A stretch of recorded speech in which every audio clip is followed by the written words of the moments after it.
नमस्कार। आप देख रहे हैं एनगिरी अपडेट और एनगिरी अपडेट में आपका स्वागत है। दोस्तों, रोज़ की तरह आज मैं दोबारा आपके लिए एक सच्ची और डरावनी घटना लेकर आया हूँ। दोस्तों, वीडियो में आगे बढ़ने से पहले अगर आपने हमारे चैनल को सब्सक्राइब नहीं किया है तो कर लीजिए, क्योंकि यहाँ पर आपको पर डे वीडियो मिलती है सच्ची डरावनी कहानी के लिए। और साथ ही दोस्तों, अगर आपके पास भी ऐसी ही कोई सच्ची डरावनी घटना हुई हो तो मुझे कमेंट बॉक्स में ज़रूर बताएं।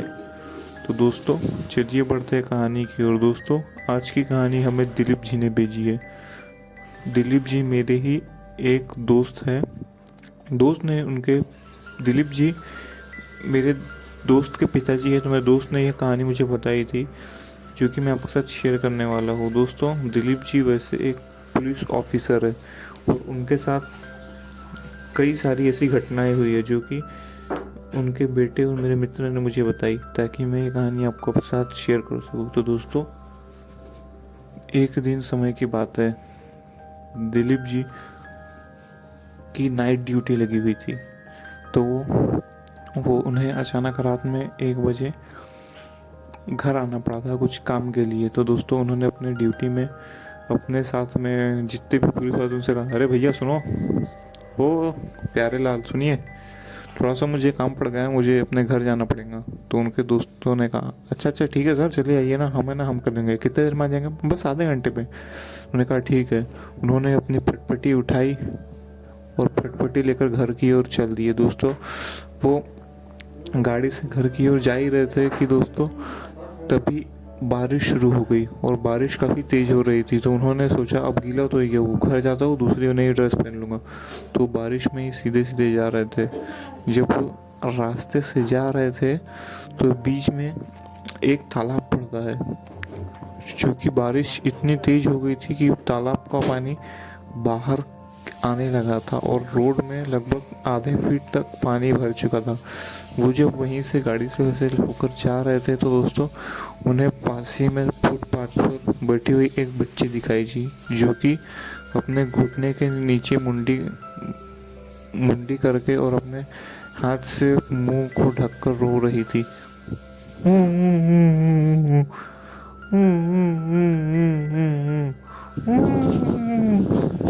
उन्होंने ये देखा और उन्होंने अपनी गाड़ी पार्क करी और फिर वो तुरंत वहीं पर चल रही है बारिश में। अरे बेटा सुनो, हो बेटा बेटा सुनो ना, यहाँ बैठ कर क्यों रो रही हो? क्या नाम है तुम्हारे? मम्मी पापा कहाँ हैं? उन्होंने ऐसा कहा ही था। उन्हें लग रहा था कि पास वाली बस्ती का ही कोई आदमी होगा, बच्ची को भगा दिया होगा हमारे। चलो चलो, मैं तुम्हें घर छोड़ देता हूँ। वो बच्ची बोली, कौन हो आप? वो बोले, अरे बेटा मैं पुलिस वाला हूँ। कौन हो? तुम्हारे माँ बाप ने वहाँ को भगा दिया क्या? चलो चलो, मैं छोड़ देता हूँ। वो बच्ची कही, चले जा यहाँ से चले जा। क्यों, क्या हुआ? चलो बेटा। क्या होगा बेटा, कैसे बात करो, क्यों, क्या बेटा? तभी वो एकदम मोटी आवाज में बोली, चले जा।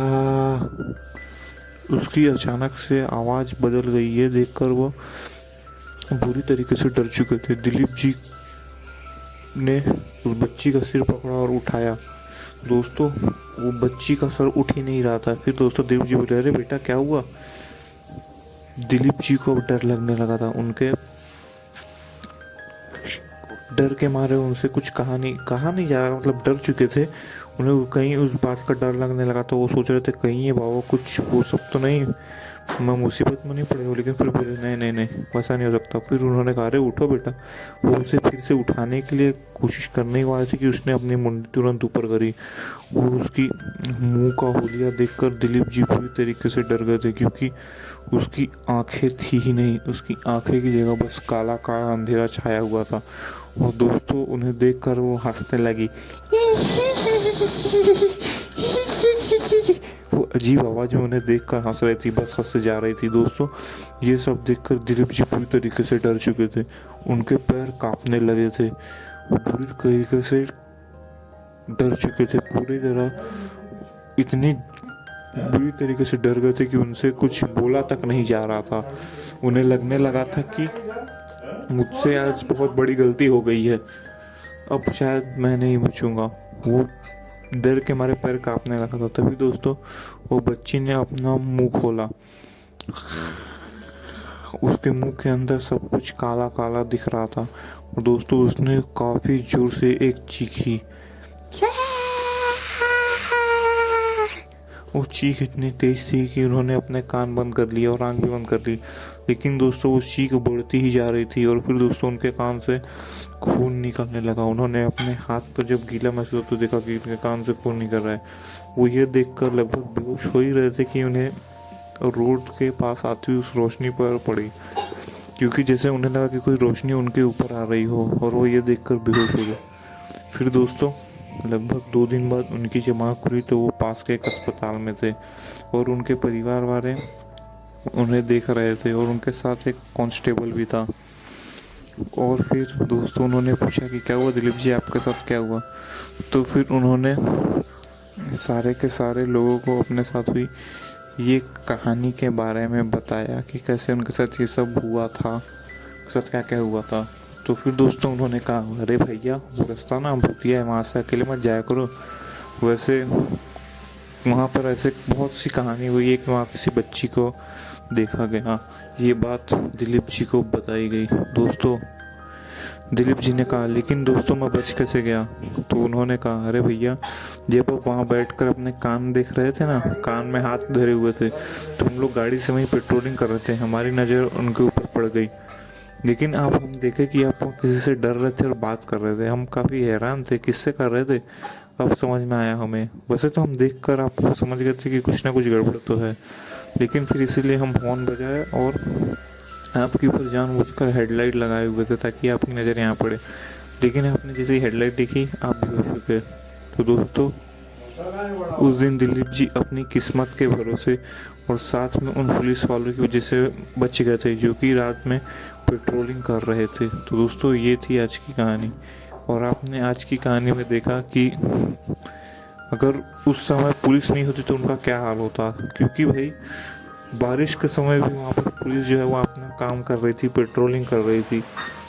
तो वो आप खुद ही समझ सकते हैं अगर वहाँ पुलिस नहीं होती तो क्या हो जाता। इसलिए मैं आपसे कहता हूँ कि पुलिस की रिस्पेक्ट करिए, क्योंकि पुलिस भी इंसान होते हैं। जैसा कि आपने देखा दिलीप जी के साथ एक घटना घट गई और वो भी एक पुलिस वाले थे। इसीलिए दोस्तों